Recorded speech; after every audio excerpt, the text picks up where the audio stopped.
Ramagundam Godavari ఖనిలోని bus stand ప్రాంతంలో ఉన్న శ్రీ వెంకటేశ్వర స్వామి గుడిలో ఇస్కాన్ టెంపుల్ ఆధ్వర్యంలో సత్సంగం ఏర్పాటు చేయడం జరిగింది. సమాజంలో హింస పెరిగిపోతుంది. అలాంటి హింస పెరిగిపోయి మనిషిలో మంచి మార్పు రావాలంటే, మంచి వ్యక్తిత్వం అలవాడాలంటే ప్రతి ఒక్కరూ సనాతన ధర్మాన్ని పాటించాలని అన్నారు ప్రభుజీ.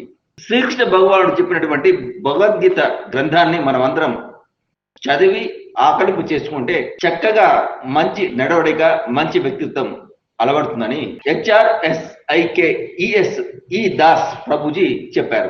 మానవ వికాసానికి, మనో చైతన్యానికి, వ్యక్తిత్వ వికాసానికి, జ్ఞానానికి మనందరికీ కూడా భగవద్గీత చాలా అవసరమని ఆయన స్పష్టం చేశారు. ఇటువంటి సత్సంగాలను హైదరాబాద్ లో కేంద్రంగా పలు ప్రాంతాల్లో 50కి పైగా ఏర్పాటు చేసినట్టు చెప్పారు. ముందు విద్యార్థులు కూడా భగవద్గీతను చదవాలని, అది ఒక సంకల్పంగా తీసుకుని ప్రభుత్వం కూడా పాఠ్యాంశాలు దాన్ని చేర్చాలని, అందుకు జరిగిన చర్చలు జరుగుతున్నాయని, త్వరలో అమలు కూడా అవుతుందని అన్నారు. ఇటువంటి సత్సంగాలలో భగవద్గీతలోని చక్కటి సారాంశాన్ని, ప్రవచనాలను అక్కడి భక్తులకు ప్రభుజీ తెలియజేశారు.